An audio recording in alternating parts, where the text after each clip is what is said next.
What's going on, everybody? We are back. We got episode number 139 of the Club and Sub podcast. This week, we're chatting UFC on ABC 5. I'm excited to get into this. I got, instead of Lags, my normal co-host, he couldn't be here tonight, but my buddy Mike at Norco Cop decided to join me. Thanks, Mike. How's it going? What's up with you? Yeah, no problem. I saw that tweet. I'm like, he's going solo. I'm like, this guy always comes through for me when I ask him. I'm like, I'm going to send him a message. And if you need me to hop on, then I will. I know it sucks sometimes to do those solo ones because it kind of feels like you're talking to yourself. But yeah, I was like, yeah, let me shoot John a message. If he needs me to come in, I'll fill in. Are you still in Vegas right now? No, I drove back home for 5 days and then I'm going back. All right. Keeping that hustle alive. Yeah, so real quick, let's just go over last card real quick. I'll just go over what I had. If you want to, you can. It was a decent night for me. It was 2.6 units profit. I had Armin Petrosian, Pat Sabatini. Unfortunately, Nicholas Moda. That did not go great. Had Kyung Ho Kang. I had a Gabriela Fernandez who laid an egg. And then, for once, I got bailed out on a no contest with Ronnie Lawrence against Dan Argueta. Mike, how was last week for you? Yeah, basically won one unit, but I kind of feel like I got robbed in one of the fights, the Pauga fight. I thought he won that fight. I had plus 172. I still won a unit overall, but it would have been like almost, 2.7, so it's like 3.5, almost 4 units if they didn't screw me on that Pauga decision. Yeah, it was I thought it was a pretty close fight, but I get it. It's a shame we missed you on Spaces last week. It was a horror show. Tim was just letting everybody up on stage. We had about 20 people going. So and now you know why I control who comes up, dude. It's crazy. It really does. We need to get you back in the captain's chair this week, hopefully. Yeah, we'll see. I might be in a tournament. It's an early card, though, isn't it? Noon Eastern. Noon Eastern, so it's going to be 9 o'clock. Yeah, so I probably will be there, yeah. But yeah, so this week we got a pretty loaded slate here. So we'll just jump right in. And guys, real quick, if you like the show, please drop a like and subscribe. I'd really appreciate it. Lags would really appreciate it. But yeah, first fight of the night. Curious for your opinion here, Mike. We got Cody Brundage taking on Cedric Dumas. Brundage, a decent size favorite here, minus 175. Come back on Dumas, plus 150. What are your thoughts? Man, I closed my eyes and I played Dumas at plus 185. I have a unit and a half, actually. And going back and looking at tape, like I had Frem last time out, right? I brought Frem actually pretty big because I think this Dumas guy is not very good. But there's a huge difference between what Frem brings to the table and what Brundage does. And that's dog in him, right? Frem has the dog in him. He's tough. He's durable. He'll keep coming. We saw it in the Hernandez fight, right? Back and forth grappling. Like the guy has dog in him, right? And he has size, right? He's a big dude. All the things that Brundage really doesn't have. He doesn't have the dog in him. He doesn't have the size. The only thing he does have is, he has good grappling for a little bit of the fight. But after that, it's like, it's falling down a cliff. I don't think he's very durable. I think Dumas does have a little bit of power, and I do think he can probably knock this guy out. It just laying minus 200, 220 on a guy like Cody Brundage, who historically just fizzles when things don't go his way. It's like, I just can't do it. Dumas is not the best fighter, but he's going to have a couple of attributes that are, he's the much longer guy. He's the bigger guy here. I watched some of his tape, like on the ground. He's not the worst. Like he's not terrible on the ground. And when you watch the Frem fight, if you remember, John, the sequence where he got finished on the ground, he was actually jumping on Frem's back and he fell off. That's what happened, and in that similar spot in the second round, what happens with Cody Brundage? Like, I just feel like he probably takes his back, and it's like, I just had to play Dumas. I played him at plus 185. I got a unit and a half. I think he's the side, honestly, at this price. And even down to about 150, I would play him. Yeah, I played a bit of the under 1.5 at minus 153, which I am not. I'm nauseous that I'm laying juice on a 1.5 round under. But I agree with most of what you're saying. It's funny because I bet Fremd as well. And at the time, it's like all you saw were people betting Dumas. I think we were talking about it. I'm like, how is this possible? Like, has anybody actually watched the guy fight? But Cody Brundage, I don't even like mind his game principally. Like, he's got decent tools. He's a good wrestler with decent jiu-jitsu. But it's like if you make him think, like if you make the guy think at all, things go wrong. Like last fight, he was destroying Rodolfo Vieira, got stuck in the clinch, and had the takedown stuffed. And what does he do? The guy jumps guillotine. Like against Rodolfo Vieira. Like it was absolute comedy. The fight before that, I bet him against Mikhail Osejak because I'm like, Mikhail can't wrestle. Like Brundage should be able to get on top easy. Sure enough, gets on top, takes his back right away. When he can't immediately find the choke, what does he do? Suddenly gives up position. McCall's on top of him, and he gets finished on the mat by McCall. Contender series. The guy gets on William Knight's back, has him flattened out. Herb Dean tells him to work a little harder. He panics, rolls off his back, and gets finished. Like, it's like every time this guy doesn't just get zero resistance, things have gone wrong for him in his career. And so, like, I kind of agree with you because I think Brundage could take him down and submit him early in this fight. I think that's a fairly live outcome. But I also felt like Dumas showed I don't think he's good on his back, but he works. And like working is enough to make Brundage make mistakes. And I also kind of feel like if Brundage gets stuck at space, he's very likely to get knocked out. So like I'm on under right now just because I feel like Brundage has to go super aggressive early in this fight. And that probably either results in him finishing Dumas or ending up on bottom himself and potentially getting finished. And if he doesn't go really aggressive, I think he just gets killed in space here. But I'm interested in, like, I didn't get the line you did. I did see it blew out to plus 185. It's plus 150 now. If it gets back there, I might take a stab. But I mean, I more or less agree with you. Moving on, Tatsuro Tyra taking on Kleidson Rodriguez. Rare prospect fight here. Tyra minus 250, comeback on Rodriguez plus 210. At first glance, I thought I might be interested in Rodriguez, but after looking at it, I honestly kind of wouldn't be surprised if we're saying this line should have been a lot wider in hindsight. Like, obviously, if they stay standing, Rodriguez has got some heat in his hands and is fast. That can knock him out. And I haven't, like, taken Tyra at this price, but I just feel like Tyra's bigger than him. And I think if he gets on, like, I just can't unsee Kleidson underneath CJ Vergara for 4 minutes 2 fights ago. I feel like if Tyra gets on top of Kleidson here, he's going to absolutely smash him.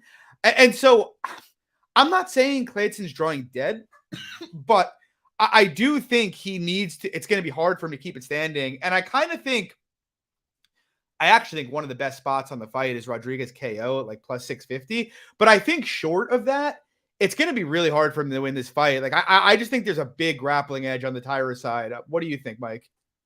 Yeah, to be honest, I disagree, man. All right. Yeah, I got early lines on Rodriguez at plus 350. I have a pretty big bet there, but I arbed out most of it back on Tyra at minus 255 and kind of free rolling. Rodriguez maybe to win like 500 or 600, whatever it is. But here's my concern with Tyra. I know you say you think there's a big edge in grappling, and the dude's been reversed 4 times, John, in the UFC in 3 fights, man. Candelario reversed this guy 3 fucking times in 1 fight. He actually got takedowns in that fight. And the one thing that I will say with Rodriguez is he's got very slick off his back. He can reverse you. And if you watch when he was full mounted by Vergara, just watch that reversal, man. It's fucking really nice. And the dude is very good on the ground himself. I think he's very, very strong. Kind of feel like the Vergara fight plays into this line a lot because kind of gassed. He didn't look great. But I also think it's kind of like, his first UFC fight, pretty similar to Tyra. Like, did he look great against Candelario? I don't think so. You get reversed 3 times. You're on your back versus a guy like Candelario. I don't think it's the best look. Yeah. Did he win? Yes, he won 30-27. But again, getting reversed by a guy like Candelario is not a great look. And I think if he's getting reversed by Candelario, I 100% believe that Clayton Rodriguez can reverse him as well because he's a lot better on the ground. And then, like you said, on the feet, Rodriguez is super dangerous, man. He's probably one of the biggest hitters for 125. He really chucks a lot of power. And how many people survive some of those shots he landed off Vergara? And we know Vergara is an absolute dog. Like, he is very tough on the feet. Like, it's hard to finish the guy. So I think a lot of this line is baked into the fact that one guy lost to Vergara. The other guy submitted Vergara. I truly believe that's what's going on here and why this line's so big, because I just don't – I feel like this is a minus 180, minus 200 at most on Tyra. You know what fight this feels very similar to, John? Raul Rosas versus Christian Rodriguez. And it's a very similar line. And both the dogs' last name is Rodriguez. So take it for what I really believe this fight's a lot closer than this line indicates. So I might add a little more now to Rodriguez if it goes back up because it's kind of climbing again. And we'll see what happens. But yeah, I do think this fight is a lot closer than what this line is telling us. Yeah, fair enough. Fair enough. We'll see. Moving on. Good fight here. Jamal Emmers, he's minus 210, taking on Jack Jenkins, looking to extend his UFC undefeated streak at 3-0 is plus 180. What are your thoughts here? You know, I went into before tape and I'm like, oh, you know what? I'm going to bet Emmers here. Like, he's longer. He's a better striker. He's more athletic. He's got great wrestling, you know, hard to take this guy down, you know, what Jenkins likes to do. And then I go and watch some of his fights. And first of all, he's got legs the size of twigs, right? Second of all, he's eating some really heavy calf kicks in some of these fights. And then I look at Jenkins, and what does he love to do? He loves to chop your leg off. And it's like, okay, red flag. I can't bet Emmers. I do think Emmers is the side ultimately. I think he's just a better overall fighter. That calf kicking game, and Jenkins is so good at it. It's a really, really big concern for me in this fight for Emmers. And you know, maybe he could switch stances, maybe he can't, but you know, I do think Jamal Emmers kind of has him covered here. I'm just very concerned if he's on one limb, you know, it's going to be a little bad for him in that sense. So for me, kind of like the under here, John. I think Emmers can. I know Emmers, you know, historically doesn't really have, I guess, a lot of finishes. He hits pretty hard. He does, and that's what I was gonna say. Like, he rocked Giga. You know, he rocked and dropped Sabatini. The guy hits pretty damn hard. And prior to the UFC, he does have a decent amount of finishes. And Jenkins, I don't think he's very good defensively. So one way or another, maybe this fight ends under. It's plus money. I think I got like plus, what was it? Let's see here. Plus 150. I just kind of feel like they're going to get into some exchanges. And if the calf is a thing, I think that's another way that, you know, Jenkins maybe can stop this guy. But yeah, that's the only play. I do think Emmers does have him covered here. Yeah, I bet Emmers for a decent amount of like minus 174. At this point, I don't know that I'd recommend a bet at minus 210. It's kind of getting up there, but I guess I saw the same thing you did. And like, that's kind of my big concern, or the calf kicks on the Jenkins side. The one thing I'll say is like Giga was able to kick him a lot in that fight. But in his last fight, you know, he actually seemed to address the calf kicks a lot better against Radzhabov in his last fight, who was trying to go there. And he started pretty much punishing it hard with counters, like stepping back, countering him, or just returning him really hard. So like, I do worry about it, but I feel like he's 3 inches taller and 6 inches longer. Like, I think it's going to be hard for Jenkins to easily get in there to land them, for one thing. I think the bigger cage is going to help him deal with them a bit more. And like, kind of to your point, that is, I mean, don't get me wrong, it is a concern of mine, like, because Jenkins is a good calf kicker, but I do think in terms of like pure striking, I think Emmers is just a lot more talented. I mean, the guy, he outlanded Giga Chikadze at distance. You know, it's like everybody's like, oh, you know, he beat this bum Russian in his last fight. It's like, well, we say he's a bum Russian now, but it's like Emmers is one of the best defensive wrestlers in the UFC. And it's like, well, maybe Ashkabov will come out and dominate someone next fight. We don't really know. I don't think he's a bum, to be honest. Me neither. I don't think he looked that bad, like in that fight. Like he touched up Emmers sometimes. Like I just think kind of, UFC level kind of got to him a little bit. And Emmers, honestly, very talented fighter. Like, come on. Emmers has been very unlucky in a lot of respects. Obviously, the Giga fight probably should have been scored for him. Obviously, the Sabatini fight, he kind of just made a dumb decision. But I'm with you. Like, I think he has this covered if it stays standing. And I actually do think there's the potential for him to just maul Jenkins on the mat. It's hard to say definitively with the grappling just because it's been so long since Jenkins actually grappled a decent grappler. And Emmers is obviously a very, very good grappler.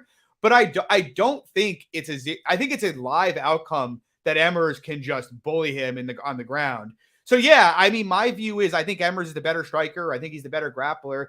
I don't have any worries about his cardio. He's more experienced. He's fought better guys. He's bigger. He's longer. The big concern is calf kicks. But I feel like I do like kind of like the under, like you said, just because I think if Emmers does get his grappling going, I feel like him subbing Jenkins is a pretty live outcome. And, yeah, I mean, Jenkins throws heat. And when he throws heat, his head tends to be right on the center line. So it's like if he's not connecting, he's probably going to be getting his face countered off in this fight. So, yeah, I might take a poke at the under as well, but I like Emmers a decent amount. I think he should be about minus 250 personally.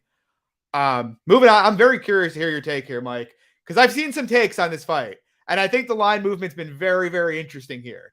We have Trevor Peek taking on Chepe Mariscal. Hit me with your thoughts. Dude, gun to my head, I play Peek at this price. You know why, John? Because fucking Chepe Mariscal gets hit in every single fucking fight you watch. He's little. Yeah, he's little. He just gets hit. He likes to brawl. He just likes to brawl. He likes to get into those wars. You go back and you watch specifically, the fight against Steve Garcia, and my fucking goodness, he's getting lit up. I mean, he's been stopped, multiple times. But the dude is tough. I mean, he's Mexican tough, 100%. Yeah. He takes a lot of big shots. And we know Steve Garcia, he can fucking crack. Like, whatever you want to think of Steve Garcia, his left hand is very powerful. And he landed a bunch. And I think the stoppage was actually very bad in that fight. I don't think the fight should have been stopped. And Mariscal was right away complaining, like, what the fuck are you doing stopping this fight? Now, then you go back a couple of fights later, and you see Joe Anderson Brito absolutely put this guy's lights out, right? Peek hits with a lot of power, dude. Like, whatever he is absolutely tragic when it comes to technical skills. Like, tragic is a word that probably doesn't even do it justice. He's very, very bad. But the dude hits with a ton of power. And whatever it may be, like, he has very heavy hands. He's country strong. I don't know what it is, but he hits very fucking hard. And I don't think Chepe is going to be able to take some of these shots coming up to 55 from 45, right? So if he survives, I don't think Peek has very good cardio, and he might be able to get Peek out of there later. But it's a big if, honestly. And with that being said, I just don't know what to play here. Maybe live bet Mariscal after one. Maybe Trevor Peek KO one or something. I just don't know.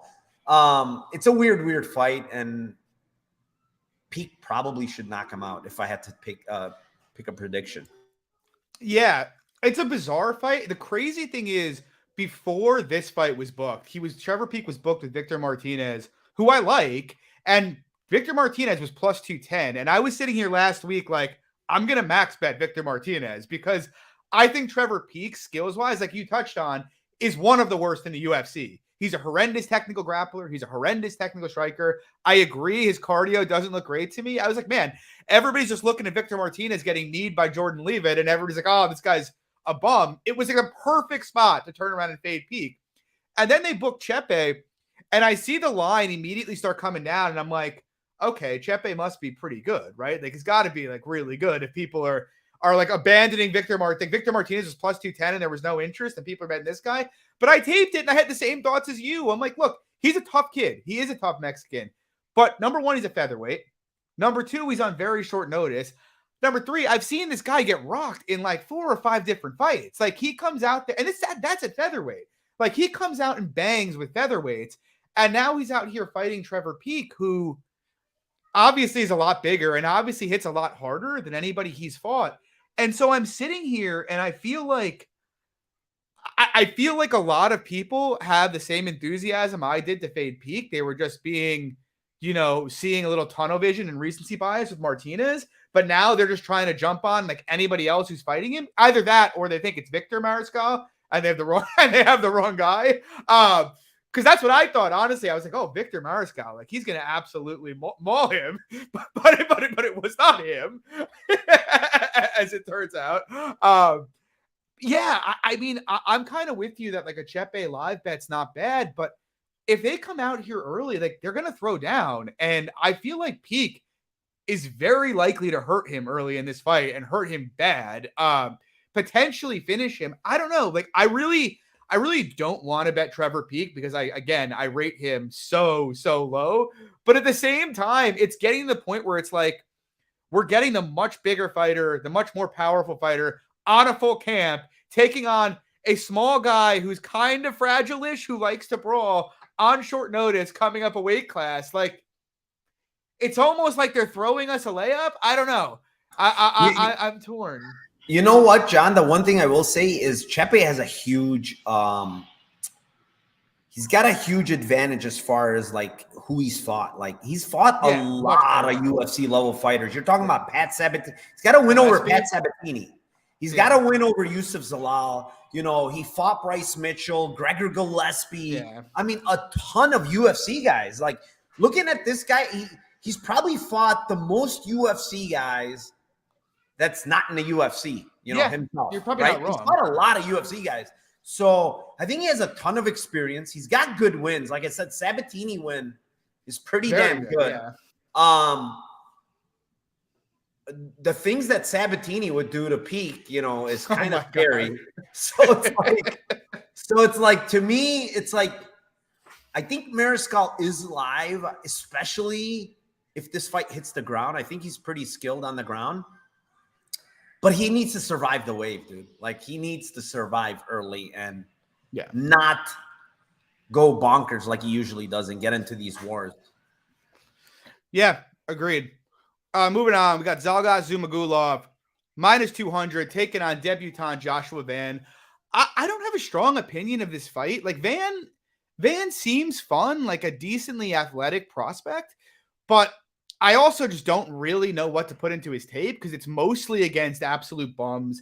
I think he's probably a bit of a liability as a grappler. He seems very, very green to me. And I think his cardio, for the most part, is pretty much untested. And now he's coming in and taking on a guy in Zhalgas who's been in camp for like 6 months now and can't get a fight. But I don't know. I look at it and I feel like this is a kind of fight in a year or two we might look back on and be like, how did Joshua Van lose to Zhalgas Zhumagulov? But I also feel like at this point in time, I think Zhalgas and him are probably close-ish striking. Zhalgas may be a bit better technically, but, he never really gets ahead on minutes with anybody. But I do think there's a potentially large grappling edge for Zhalgas in this fight. Obviously, he's got a huge experience edge, and he's fought much better competition. I don't feel strongly about it. Like, I could never lay -200 with Zhalgas in a UFC fight. But my gut is he should take care of business here. What are your thoughts? Yeah, I actually know this guy, Joshua Van. I watch a ton of his fights live on Fury FC, and I like my regional stuff. Yeah. He beat a guy in Paris Moran who I think is pretty good. He's not a bad fighter. Pretty much dominated him in that fight. In the actual grappling, which Paris Moran is known to have pretty decent grappling. But the thing that, and I do think Zhalgas should be the favorite here. The problem with Zhalgas is, when does he ever cover a -200, right? Never. He doesn't put a stamp on rounds.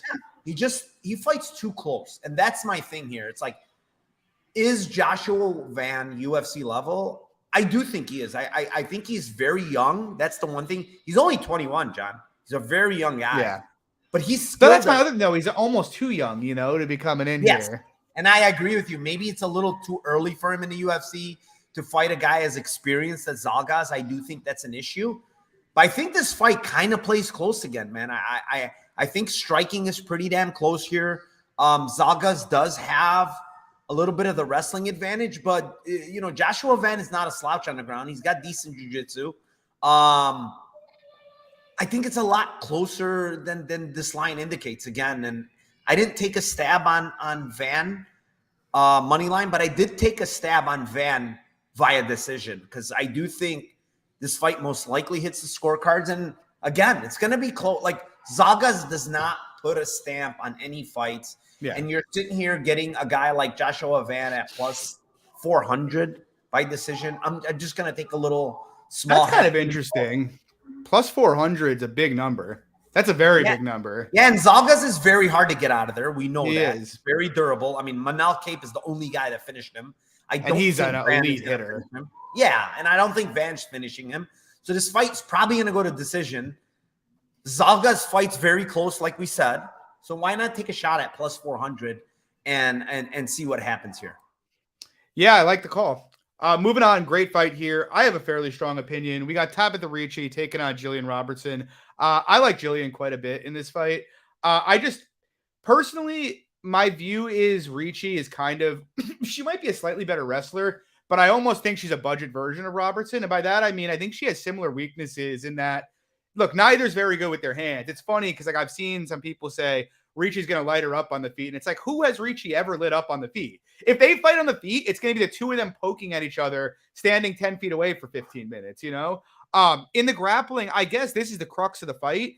And my assumption is the market looks at her fights with Viana and Penne and are just like, oh, Ricci's going to top time Robertson. But it's like, Robertson's a different kind of animal. First of all, she's way bigger than Ricci is. Like Robertson was up there mauling women at 125 pounds. Like the women who top timed her, like Tyra Santos, who just fought for the freaking title. I would be surprised if Ricci could get on top of her and just hold her there. And if she gets on top, she's probably pretty live to get swept here. But either way, even if Ricci gets on top, I don't expect it to be dominant. Whereas on the other side, like you even look at Ricci's past couple fights, when she holds women down, she's never really doing much damage or anything like that. She's just kind of trying to control and ride it out. Whereas Jillian, I mean, when she gets on top of people, she buries them. Like she has one of, she has her issues with like, physicality and stuff. And she had that at 125 in particular, but she's got one of the best top games in WMMA. And I think if she gets in here and gets on top of Ricci here, she might just absolutely smash her in this fight. Yeah, I mean, I look at the fight and it's like I was watching Jillian maul much stronger women like Mariah Agapova up a weight class. Now she's fighting a woman who wants to more or less do the same thing as her, but who's a lot smaller, a lot less experienced, and just a lot less dangerous with a lot less finishing threats than what Jillian has. Like, I feel like Jillian should be like minus 150 here. What are your thoughts, Mike? Kind of feel like you're right. Everything you said is on point. 115, I think, is very good for Jillian Robertson, in my opinion. Yeah. I think she's going to be stronger at 115. And actually, to say that, like last fight, everybody's like, oh, Piera Rodriguez, she's strong, very good takedown defense. And what did we see? Right? We saw Jillian Robertson take her down, maul her on the fucking ground, right? And, now she faces a girl in Ricci who's smaller. I do think Jillian's going to have a strength advantage here, to be honest. Like, can Ricci take her down? Yeah, she might have a slight wrestling advantage, but I do think the strength advantage is on Robertson's side. Striking, I lean Ricci, but not by much. I think both girls are not very good strikers. And then, like you mentioned, my exact same sentiments. One girl on top is a lot more dangerous than the other girl on top. It just is what it is. I'm staying away here just because I do think the line's about accurate. I feel like if it stays on the feet, maybe Ricci has the best of her. But if it gets on the ground, it could get dicey for Ricci. But the problem is, like, Ricci's one of those girls, where if she gets on top, she's just going to try to settle, not do anything crazy. She's not going to pass. She's going to let the minutes go by. And it's going to suck being a Robertson better when that happens.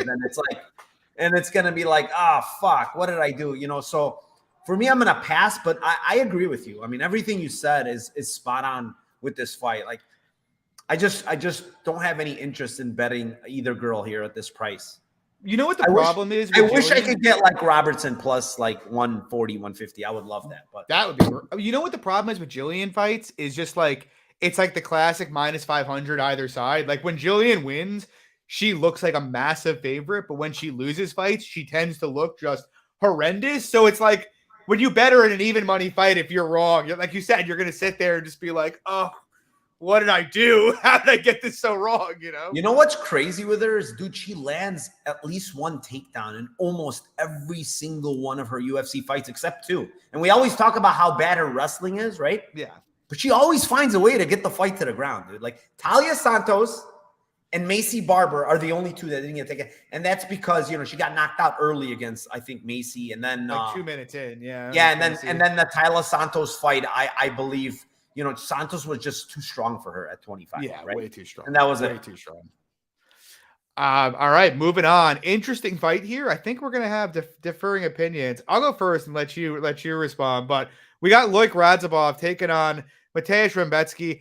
I haven't 100% decided if I'm gonna bet it, but I lean to the Loik side here a bit. I don't really. It's kind of weird because I don't really know what to make of either guy. Like Loik's fought better people, but he's obviously Loik's had like moments of greatness scattered amidst moments of just utter gassiness and him turning into a complete fucking mess and losing split decisions to guys like Alex Martinez, who we should never lose a fight to. And on the Rębecki side, he looks really good in a lot of his fights, but I also feel like he's been fortunate enough to fight. It's funny because obviously he spent some time in KSW, but he managed to, I don't want to say duck, or not KSW, sorry, Fenn. I don't want to say he ducked good competition, but he hasn't really fought the best competition. And I look at this, and I feel like it's almost a mirror match in some respects. I guess my big question with this fight is, one, is Rębecki liable to out-grapple Radzhabov? And that I'm a little on the fence with, and that's why I haven't decided if I'm going to bet it or not. But, my view is, I guess, Radzhabov grappled competitively 2 years ago with Islam Mamedov for a while, who I think is a better wrestler than Rębecki is. So, I feel like it should be competitive. But then my second question is Rębecki going to be able to just out-cardio him? And I don't know, because I don't think either guy's cardio is great, but I do think Rębecki fights through it a bit better. But then on the other side of things, I think Loik's a better striker, and I think Rębecki is there to really get hurt on the feet. I think his defense is severely lacking when he's coming forward.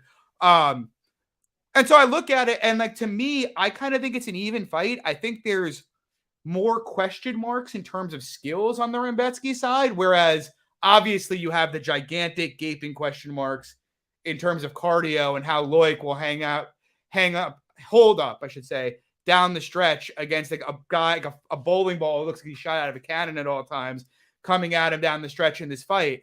My instinct is Loik's the side, just because I think he's fought better people. It's not like he hasn't been in there with good grapplers before. And I do think he's pretty live to just chin check Rębecki here. But I'm curious for your take. I know you like the other side. Yeah, I got early numbers, so it's kind of not fair. I got minus 108 on Rębecki. That's a good price. Yeah, it's kind of not fair to say. But I do think Rębecki is going to be able to get this fight to the ground. When you watch, a couple of fights that I kind of looked at is Martinez fight. Alex Martinez, one of the fights. I don't remember which one it was. I think it was the first one where he lost. Sorry, my son's going crazy. You hear him in the background. Yeah. But it's I do think that's kind of a sorry. All right, so I do think that's the Alex Martinez kind of a red flag type of fight. Rębecki is very strong. The one thing we know is he's super strong, and he's got nasty ground and pound. Now, Loik, I think, is a very good grappler. He landed 11 takedowns last fight. The issue with me and Loik is on the ground, he tends to get reversed. He tends to lose position a lot. People are able to get up very easily if he gets them down. And then, like you said, on the feet, I do favor Loik. I do think he's the better technical striker, but he gets cracked a lot, man, on the feet. And Rębecki throws very hard, even though it's very, very sloppy. And we saw last fight, like Loic get dropped. Loic got hurt pretty fucking bad up against Rybovich. Almost got finished. Cardio is a concern, even though Rębecki got tired last time. I think the problem was he kind of went balls to the wall in round 1 and tried to finish Fiore. And he didn't finish him. And then, but he still pushed through, you know. So the thing is, like, on the feet, I favor Loic a little bit here, but I just favor Rębecki pretty handily on the ground if he's on top, man. I just think his transitions are pretty good. His ground and pound is very, very nasty.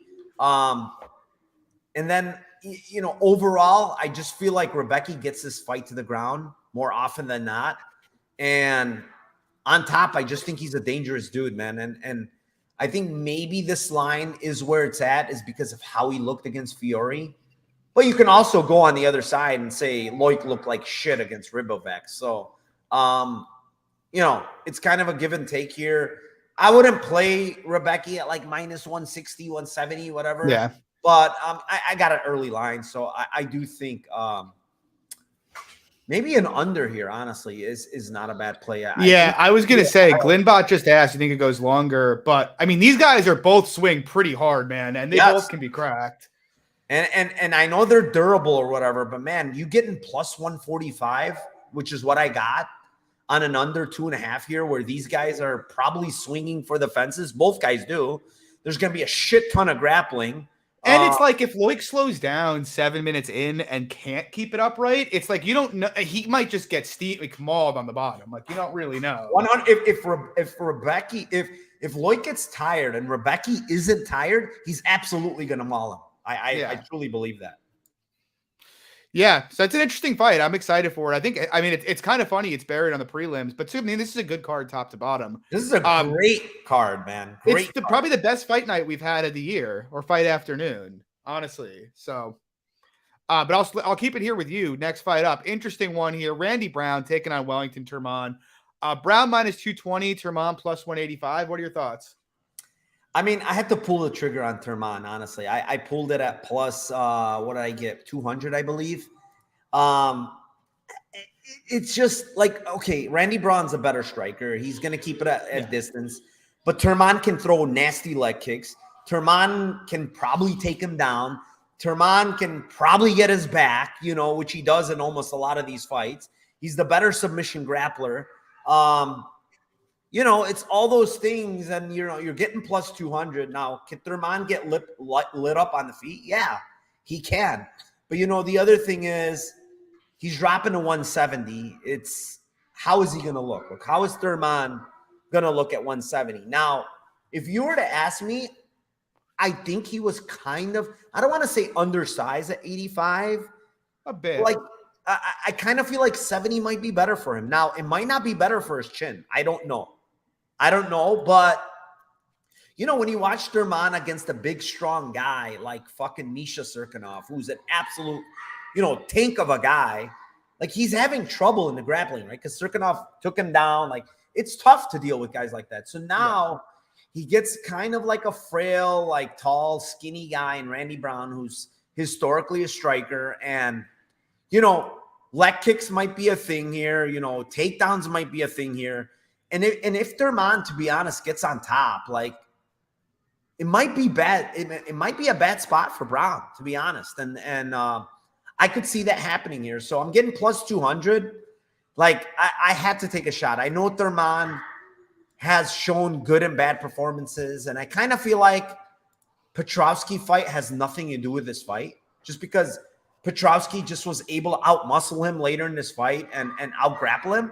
I just don't think Randy Brown's going to be able to do that. So it's all about if this fight stays standing for long periods, it's going to be easily Randy Brown. But if this fight hits the mat, it's going to be very dangerous for Randy Brown. Yeah, I took a fairly risky bet here. I bet the over 2.5 at plus 110. I also kind of leaned to the Turman side. You know, it's funny. Like when the lines first came out, my initial gut instinct was, oh, Brown's gonna fuck him up. Like this is a great fight for Brown. But then you look at it, it's like, man, Brown really, he's not a bad submission grappler. I don't think. I think he's a pretty good submission grappler. But the problem is he does not get off his back when he gets put on the ground, like almost ever. He's for someone who has the height and the reach that he does in this weight class, he doesn't measure distance very well. Yeah, I remember I bet him against Luque because I'm like, someone as long as Brown surely can just jab Luque and step off for 15 minutes. But no, he just doesn't measure distance well. He's pretty easy to close the distance on. And something I noticed going through him and Turman's fights, both of them have had like 5 fights each where more than 50% of their fights have taken place in grappling periods and not at distance. And I kind of think that's what's going to happen here. Like, I'm with you, Mike. If Turman stands at distance, yeah, Brown is going to jab him and just throw 1-2s down the pipe all day at him. But I mean, I don't think that's going to happen. I think he's going to go forward and they're going to clinch up.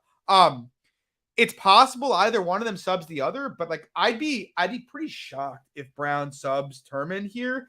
And even on the Turman side, like it's weird because like I sort of think there might be some value on Turman's submission, like plus like 500 or 600 range. But at the same time, I don't think it's a case where if he gets on top of Brown, he's like 50% to sub him. Like I think the most likely way this plays out is a lot of clinching back and forth, like rolling through positions, kind of similar to how Turman's fight with Robertson went, where Turman was getting takedowns and they were just having a lot of kind of sloppy scrambles. Look, obviously, if they stand a distance all fight, I'm going to want to put a bullet in my head for playing over here because, Turman will bang while he's standing. He may get put out, but he'll sit there and he'll let his hands go. But I don't think they're gonna. I actually think Turman is pretty clearly the side.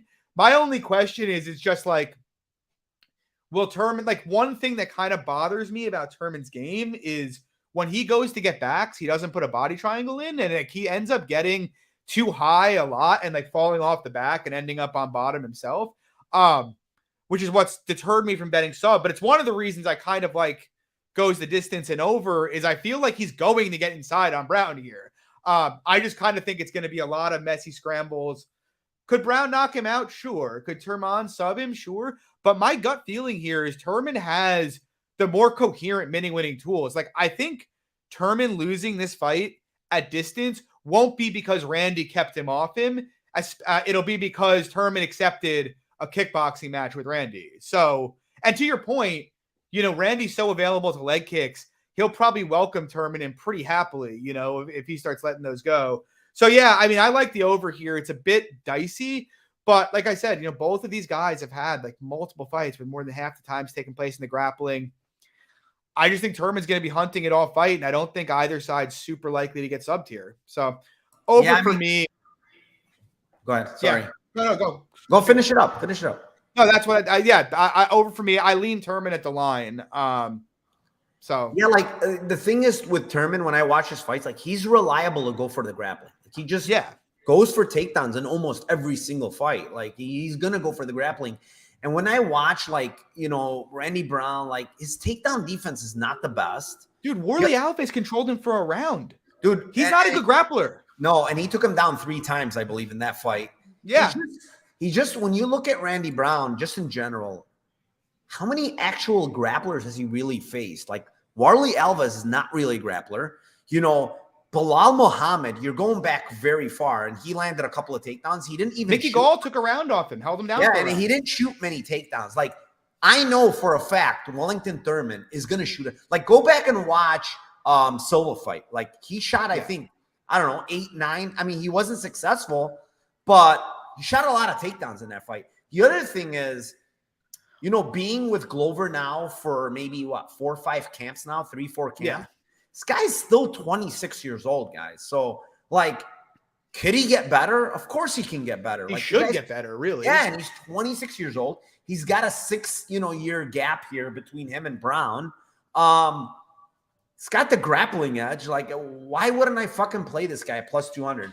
Yeah, could it go wrong? Sure, but I'm getting plus 200. Yeah, agree completely. Moving on. Good fight here. We got Neil Magny taking on Philip Rowe. I'm a little nervous about it. I bet Magny minus 150, but it seems like everybody bet Magny, which makes me like a little concerned because the line's still only sitting at minus 170. And I'll tell you, my big concern with this fight is, everybody knows what Magny is. He's going to throw jank, spammy shit at you, try to get in the clinch and take you down.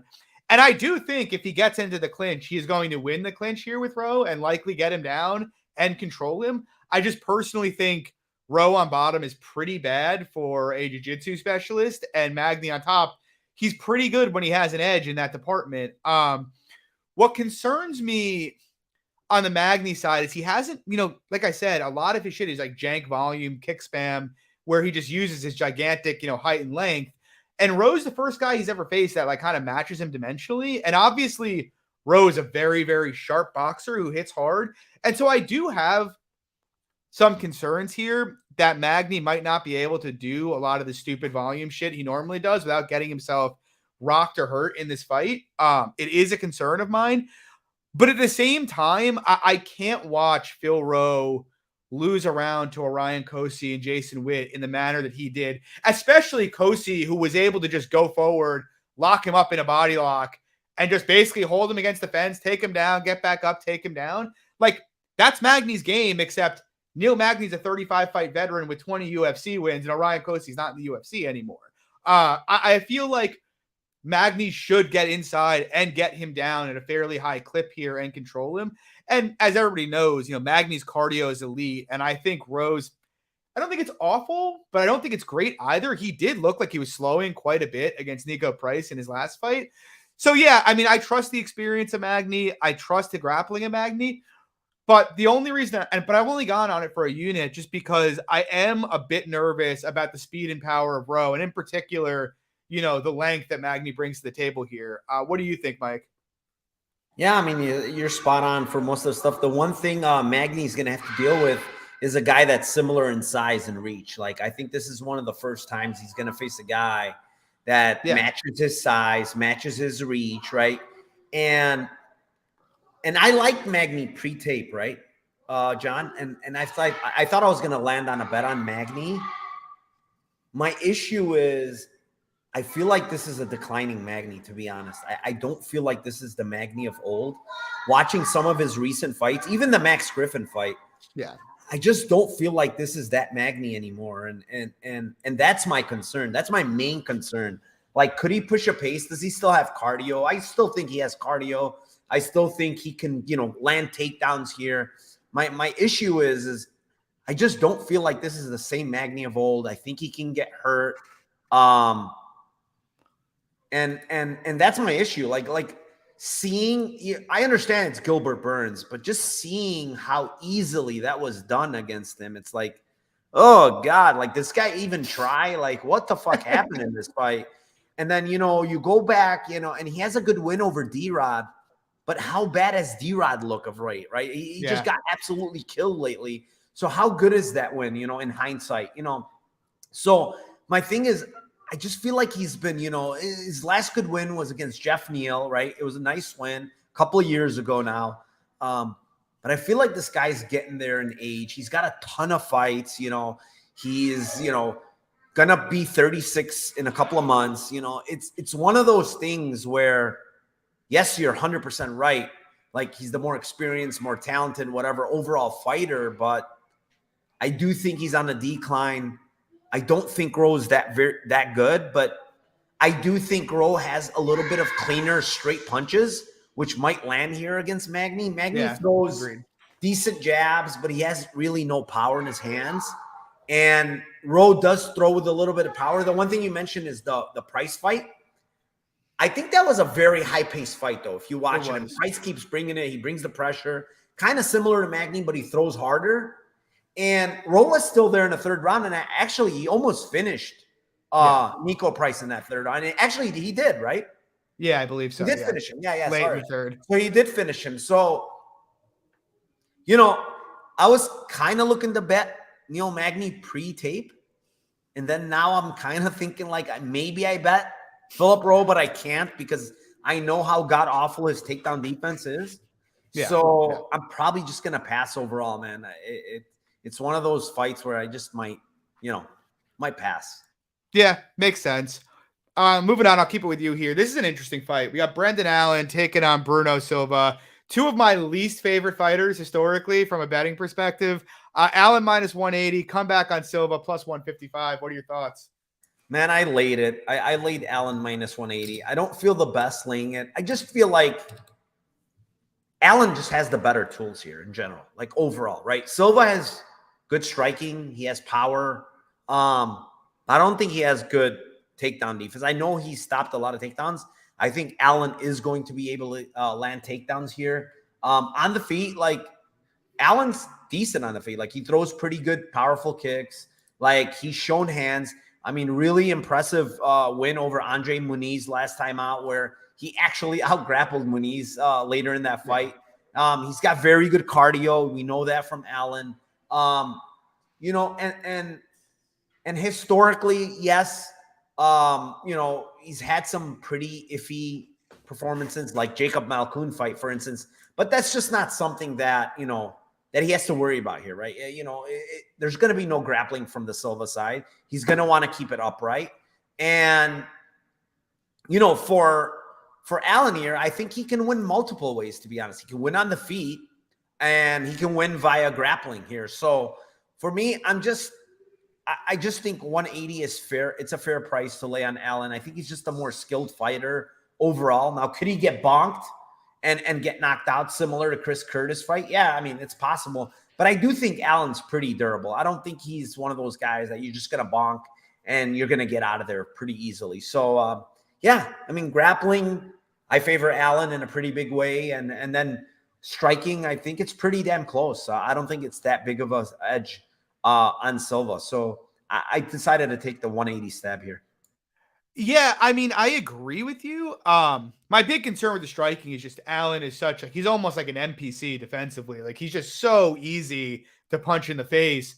But I agree, like as long as he doesn't get knocked out, I would expect him to land more strikes. We know he's going to be there to get cracked on the chin. Like if you told me for a fact he was going to shoot 7 or 8 takedowns here, I would probably max bet him because I know Bruno Silva has nothing for him on the mat. If he decides to take this to the mat, he is going to mug Silva in this fight and probably submit him. The problem for me is like he has this just such a weird history in recent fights. Like you have the Curtis fight, didn't try to wrestle. The Soriano fight, didn't try to wrestle. The Alvey fight, didn't really try to wrestle. Now, granted, maybe he thought he could punish Alvey in that fight, fine. But what about the Sean Strickland fight? What's the excuse for that? Instead, he let Sean Strickland just fire 1-2s at his chin for 6.5 minutes until he got finished. And so like, there's 4 fights where he should have tried to at least implement it to some degree, show them something, and he decided to strike. Now, to your point, I do think he can win a striking match here. Like, no doubt about it. I would favor him on volume. I actually think he hits commensurate, like relatively hard, honestly. Like, I wouldn't be shocked if he knocked Silva outstanding, but he's defensively void enough that, like, I don't really want to have a minus 180 if he's striking. I'm just torn because I think he has a legitimate minus 500 path if he decides to use it. It's just, is he going to decide to use it? We have seen him pass on that in the past, but I do think it's very obvious for him here. I agree with you. Brendan Allen is a much more well-rounded fighter than Bruno Silva is. He's still young and improving. Bruno Silva's not. Allen should be the side. I haven't decided if I'll bet it yet, but I really think if he does what's necessary, he's going to submit Silva in this fight. Still only 27, man. It's pretty impressive. He's very young.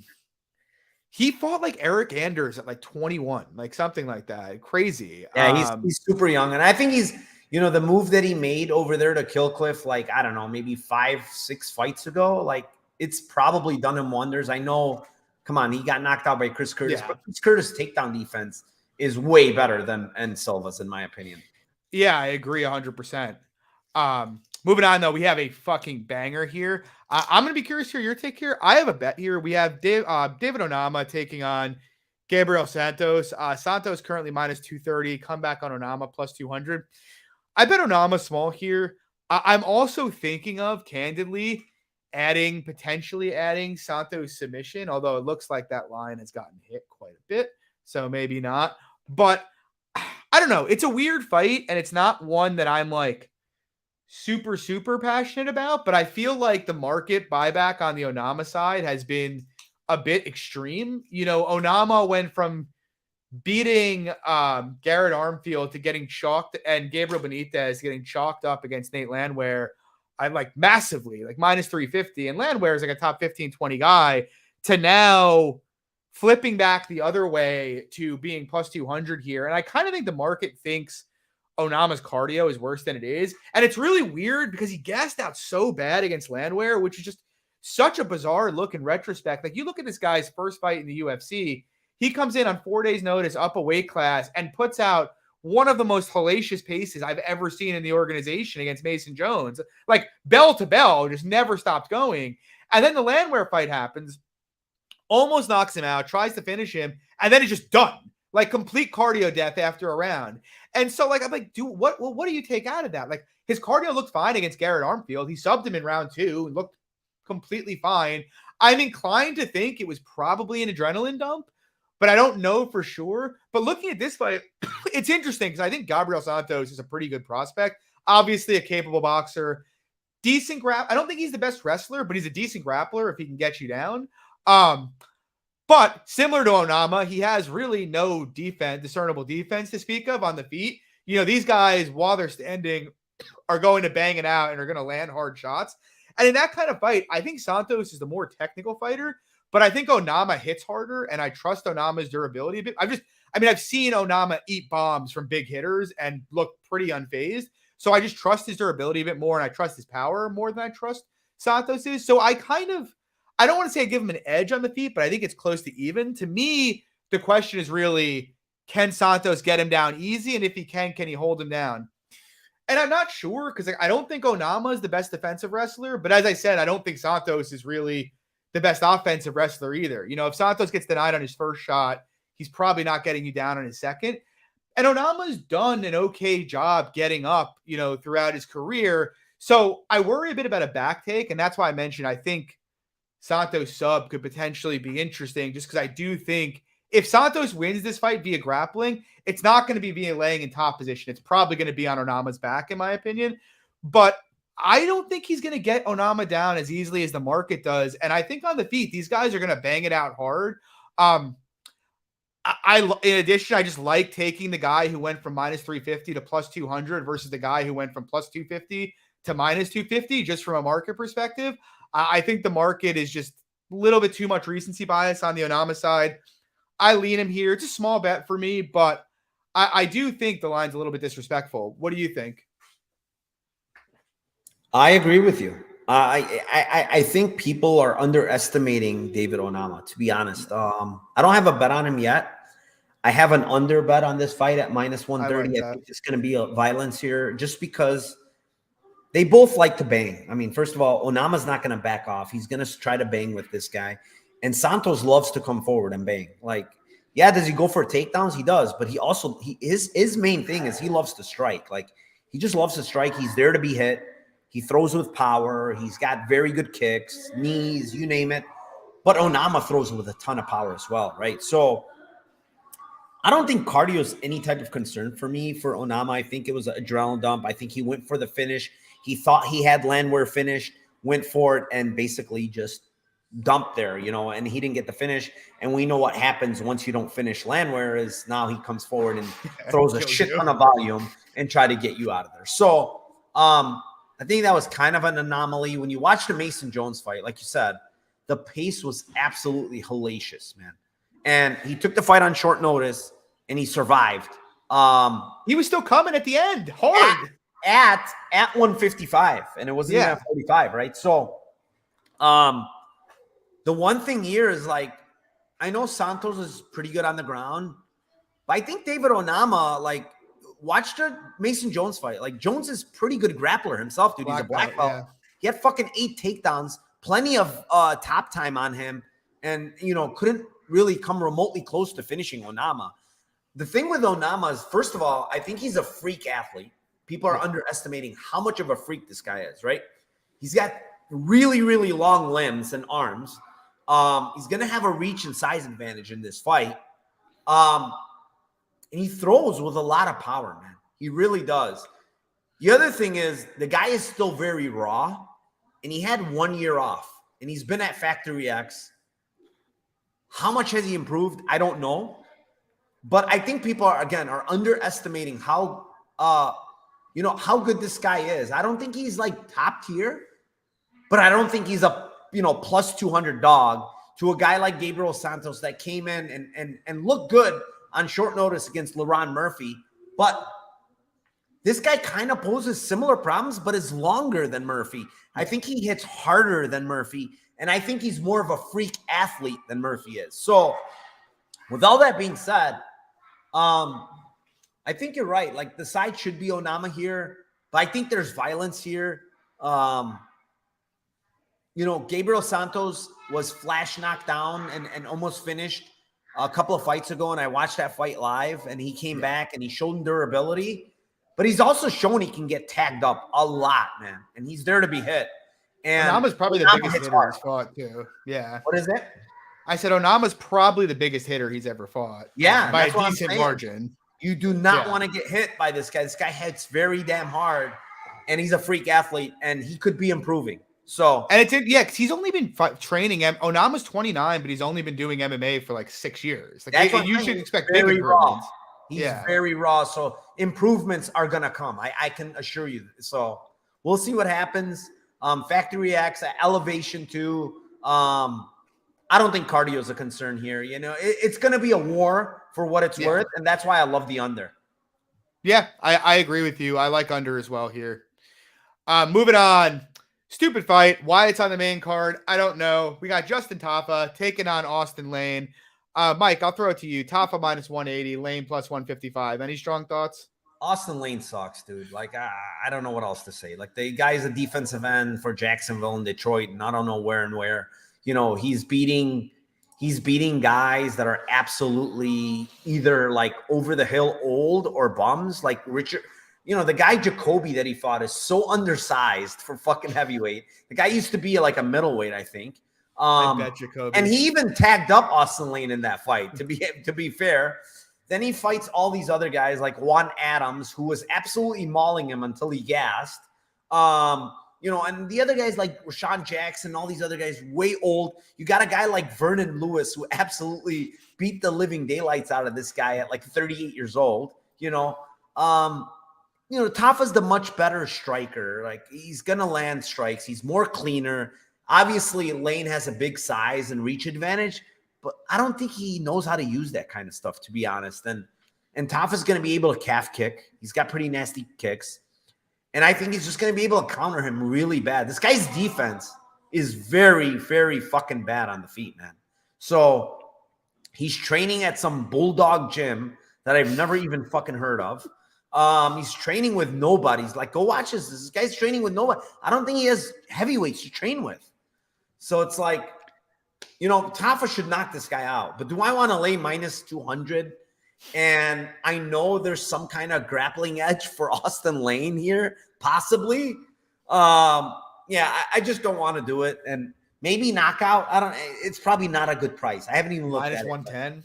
Oh, no thank you. It's horrible. It's horrible. Yeah. Probably no interest in this fight, to be honest. Yeah, I'm right. I'm exactly there with you. Honestly, I don't think Tafa's great. I've never thought he's great. But to your point, like, I faded Austin Lane on Contender Series with Richard Jacoby, who was undersized. Like, I don't think much of Austin Lane's game. He's big. He's longer. But it's not like he has any knowledge of how to use his reach advantage. And, like, Tafa, whatever you want to say about him, he's got fast fucking hands for a heavyweight. Like, the guy throws very hard and he throws very fast. And he's just very damaging with all his strikes, his low kicks too. And so it's like, you have to tell me Lane's going to take him down easily for me to have interest in Lane. But like, I don't think Lane's a particularly good grappler. Like, yes, if they fall over and Lane falls on top of him, could he maul Tafa? Yeah, I think he could. But I don't think Lane has many tools to get the fight there. And so and Lane can't use his frame to keep distance. And so they're probably going to brawl. And I just think Tafa I think he's about his line in a brawl, like minus 200, minus 250 range. He's got faster hands. He hits harder. He's just the more well-rounded mixed martial artist. The guy had a kickboxing background before this. He's more experienced in mixed martial arts, despite their number of fights. But yeah, I mean, I'm not betting Justin Tafa minus 180 with your money, much less my money. The other issue is like, we honestly have no idea of Justin Tafa's takedown defense. How many takedowns has this guy even faced in the UFC? Almost none. I will say his pre-UFC tape is horrendous on bottom. Well, that's my issue. You know, right. We don't fucking know how good this. We don't even know how his takedown defense is. Like he hasn't even let me look. Has anybody? I don't think he's faced a takedown attempt. Dude, not a single person has attempted a takedown attempt against this guy. Oh, I'm sorry. Harry Hunsucker has one. Take it back. That is actually insane, honestly. He hasn't faced, so it's a big question mark, honestly. Like a guy as big as this fucking Austin Lane, if he gets you on bottom, like it might look bad. Like we don't know. And that's why I don't want to lay this price. Like if I knew this Austin Lane never grappled, which I see in tape, he grapples some. Yeah. If he never grappled, I favor Tafa in a big way here, dude. Like he's gonna knock this dude out. So yeah, I agree completely. Speaking of grappling, though, moving on, we got Amanda RIbas taking on Maycee Barber. Current price all the way up to RIbas minus 200, Barber plus 170. I have some early RIbas prices, but I actually took RIbas by submission plus 500, which to me just seems like a very, very wide line. I think there are some relevant concerns about whether or not she's strong enough to grapple with Barber. But man, after taping RIbas, like she flat out mauled Vivi and was able to take Katlyn Chookagian down, who's huge, 3 separate times in that fight. Like Barber really has horrendous takedown defense. Like her best asset is her power and her strength in the clinch. But I don't think she's going to out-clinch RIbas personally. I think if they wound up there, she's more likely to get head and arm thrown than doing what she did to Eye and pushing RIbas up against the fence.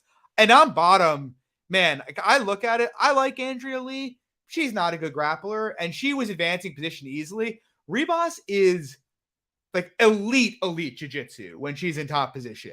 You go back, and RIbas took Barber down twice. You look at every woman who's taken Barber down has had tons of issues in her guard. RIbas had 0 issues being on top of Barber. If she gets on, or not Barber, sorry, Mackenzie Dern, not Barber. If she gets on top of Barber here, she is going to pass with ease and I think get to dominant positions and has a very strong chance to finish. In terms of the fight itself, look, even on the feet, we all know it. RIbas is chinny. Yes, Barber hits hard, could knock her out. But I think RIbas is the better striker by a decent margin. You know, she's got much more technical hands, much more technical kicks. Could Barber clip her? Yes, but like Barber's like, she's like an ape in there. She's just throwing wild hands. Like she doesn't really know what she's doing. It's not like someone who's going to pressure RIbas forward, back her up. I worry about RIbas getting clipped against because she just manages distance instead of moving her head. But like Barber, I don't think she's going to have a very hard time seeing what's coming at her here. I think she should be able to get takedowns. I think she should outstrike. I think she's got a pretty good chance to sub. I think this is RIbas all day. What do you think, Mike? Yeah, I made a play on Barber today at plus 170. Just because I think Barber is one of those girls that I feel like is a male, I guess like a male version of one of those. She has the dog in her, in my opinion. She's one of those girls that has the dog in her. She'll keep coming. She wins a lot of round 3s in a lot of her fights. Like she just has good cardio and she keeps coming and she'll keep throwing big shots in round 3. And my concern, like with RIbas, is the one thing is I do think she's still chinny.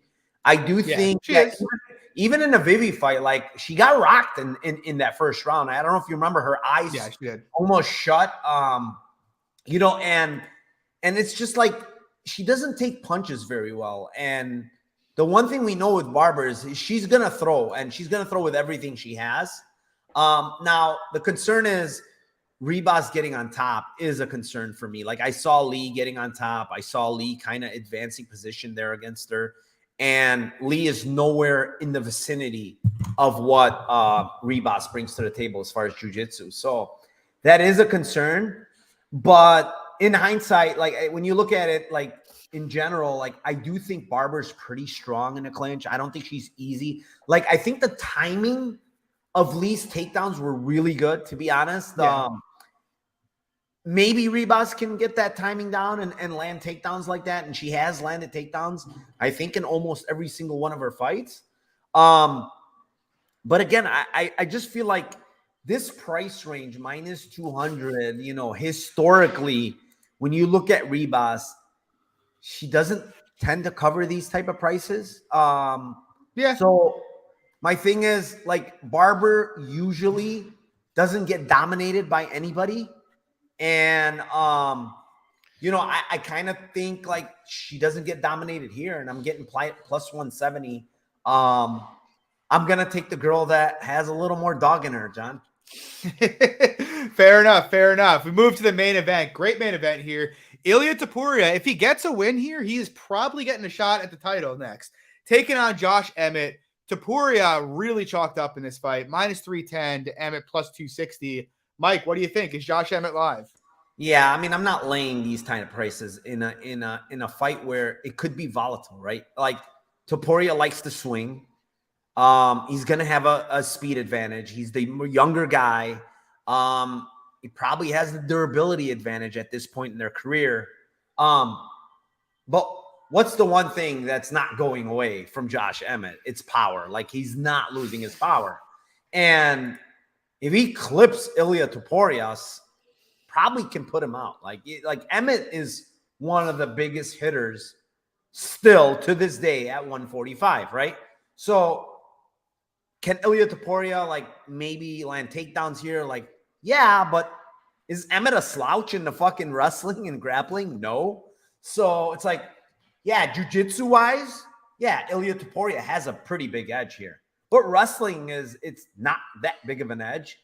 I do think Ilia is the better like technical striker maybe overall here, but I just can't lay minus 300 here. But the thing with Emmett is I do think he's kind of plateaued. I do think that 38 years old is a thing here. I do think that, he could probably get knocked out or subbed here. Under is juice to high heavens. I can't lay minus 200. Dude, it's insane. I can't lay it. I just can't. I do think this fight ends. I just can't lay these type of prices on unders. So in general here, like, I'm just going to stay away here, John. I can't lay the minus 300s, and I really don't want to play Emmett at this price. Like, if you're going to take Emmett, KO, I don't know what it is, but if it's plus 550, 600 maybe. I have a bit of it at plus 470. Yeah, the problem with 470 is, like, look at his money line. It's like you can get some places 280. Oh, I have more of his money line. Trust me. Oh, so you have both. Okay. Yeah. Well, that makes sense. If you have both, then that makes sense. Yeah. So for me, I do think Topuria probably wins, and I think UFC is probably setting up Topuria to win. It doesn't always materialize, but yeah, I mean, Emmett has a puncher's chance here. Yeah, I actually think so. It's kind of weird because if I agree with you, 38's a huge thing here. Because if Emmett was 35, if this was the version of him we had 3 years ago, I'd probably bet him pretty big at the number against Topuria. But obviously, he's 38 off a brutal fight with Yair, and Topuria is one of the best prospects in the division and only getting better. So it's kind of not one of those things you want to step in front of. At the same time, it's funny because I'm trying not to say anything too bad about Topuria because I know he has a cult following that will be deeply offended if I do. Look, Topuria's got great tools. Like you touched on, he's a good wrestler. He's got excellent jiu-jitsu. He obviously throws hard, throws really fast, and hits really fucking hard. But I think he's still got some holes in his game that he needs to round out. In particular, I feel like he's pretty vulnerable to left hooks and check lefts. Like you rewatch, Herbert was clipping him with it over and over again. Mitchell, everybody acts like that was a dumpstering. And yes, he won the fight solidly. Mitchell landed 41 distance strikes. They were basically even on strikes at distance, and he was clipping him with the left hook every time Topuria came into the pocket. So, like, I think a lot of what Topuria does, that kind of aggro, I'm going to throw overhands and combinations to close distance, isn't going to work that well against Emmett. Like, we've just saw Emmett 3 fights ago fight Shane Burgos and then Calvin Kattar back-to-back, both of whom at this juncture in their careers, maybe not forever, but at this juncture in their careers, have a lot more process built into their striking than what Topuria has. They're a lot more, they pick their shots better, they lead with jabs. They just do a lot more things at a higher level. Stuff that he's not going to have to worry about reading their jabs and reading feints like with Topuria, you know? Emmett can just kind of play his inside out game, I think, here and kind of minimize exchanges to a degree. So yeah, like I look at that and it's like Emmett won decisions against Burgos and Cater. He won a decision against Dan Ige. That's 3 of his last 4 fights. Like, is Topuria really, can he really be minus 300 with that dynamic? Like, I agree, Emmett can go over the cliff and Topuria can get better. But if Topuria comes forward and gets in a swinging match, I feel like I'm getting value on the fight. As you touched on, Emmett's probably the biggest hitter in the division's history. He still has that power. I'll take at plus 270, I'll take a swinging match. If he doesn't, even in a decision, it's not like Topuria is this guy who's going to sit back, teep you, and just keep a high pace. Like, his cardio has looked, I don't want to say bad, but it's looked a little sketchy at times. He gassed against Salal, but that was short notice. He seemed to sort of be slowing a bit against Mitchell in his last fight before he dropped him, and then seemed to catch a second wind after that. But I don't know. I feel like if they go the distance, it's probably going to be just a very low volume fight with the two of them just kind of carefully picking their shots and being close. Like, the only way to me you can get to minus 300 Topuria is if you tell me he's just going to wreck Emmett on the mat, which I would be surprised at. I guess it's not impossible, but it would surprise me. You know, Emmett does come from a wrestling background. He's a good defensive wrestler. He's got a good get-up game.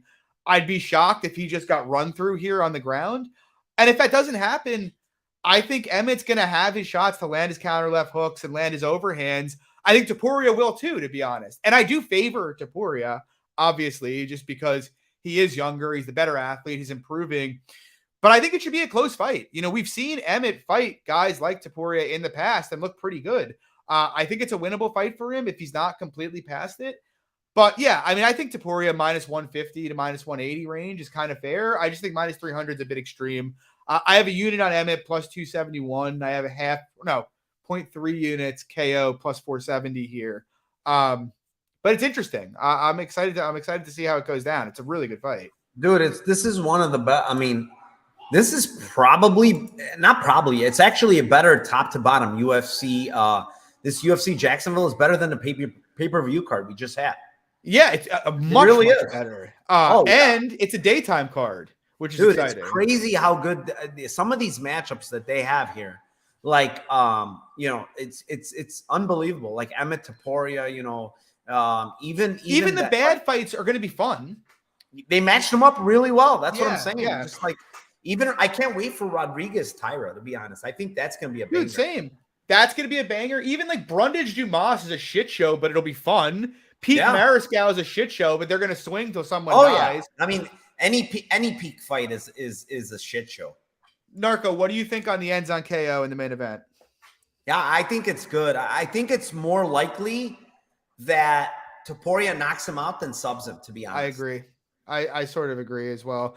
I kind of think it's like, if you don't think that's good, then just bet goes the distance at plus 400, you know? Which also seems kind of crazy. I will be shocked if this fight goes the distance, just because of how Topuria fights. Like the way Topuria fights, he is willing to engage in firefights. Do you think he's going to come as aggressive though here as he has? It's just hard to not see it. Like that's what he does in every fight, right? I think it's hard for a fighter to it's like, can McKinney scale back? No. Can fucking Jeremiah Wells scale back? No. So it's like, I don't think he can. I think that's a good point. How to fight, and I think it's been working for him for the most part. Like he's undefeated. Why change it at this point? Yeah. And I do think like there's probably some thoughts of, you know what, Emmett's 38. Let's put the pressure on this guy. Let's wear him out. You know, he's older. We're 26. Yeah. You know, there's got to be some of those sentiments in there. So, yeah, I feel like they're probably going to do the same shit. And, you know, he might, if he's smart, he's going to mix in the wrestling, right? Yeah. And try to get this fight to the ground. But you never know. Like, dude, he was standing with Herbert when he shouldn't, right? I was swinging to death. Yeah, like, what the fuck are you doing, dude? The guy has a 10-inch reach advantage on you. Why don't you get in on his hips and take him down? You know, it's like. So, are we gonna be doing spaces on Saturday? Yeah, probably gonna do spaces. Like I said, I'll be in Vegas then, but my tournament doesn't start till later, so I'll probably hop on live spaces. Yeah. Nice. All right, Mike, let the people know where they can find your stuff at. Yeah, Narco Cop on Twitter, Narco Cop MMA on YouTube. I have 2 guests this week. Tim is going to be out. It's going to be tomorrow at 4 Eastern, so it's going to be pretty early. Yeah, Lambeau Place. Not tomorrow. Sorry, Friday. Friday 4 Eastern. We have to let all the fucking, the fan duels of the world and lately they have to put their props out there for us. But yeah, it's going to be Friday. It's going to be with Brady and Lou Betcha. They're going to be on with me and live spaces like usual on Saturday. Probably live from Vegas. I'm going to be in Vegas. So yeah, thanks for having me, John. Yeah, absolutely. If you guys, one more thing, if I'm allowed to say, but if you go to my Twitter, I do have a new merch store up for some Lambeau Place podcast stuff, some shirts and shit like that. If you want to go get it, I have a link in my Twitter account. Yeah, guys, follow Mike at Narco Cop. Super sharp guy, awesome dude. Guys, thanks for coming out tonight. We appreciate it. Drop a like and subscribe. Good luck on your bets this weekend. We'll see you same time next week. Peace.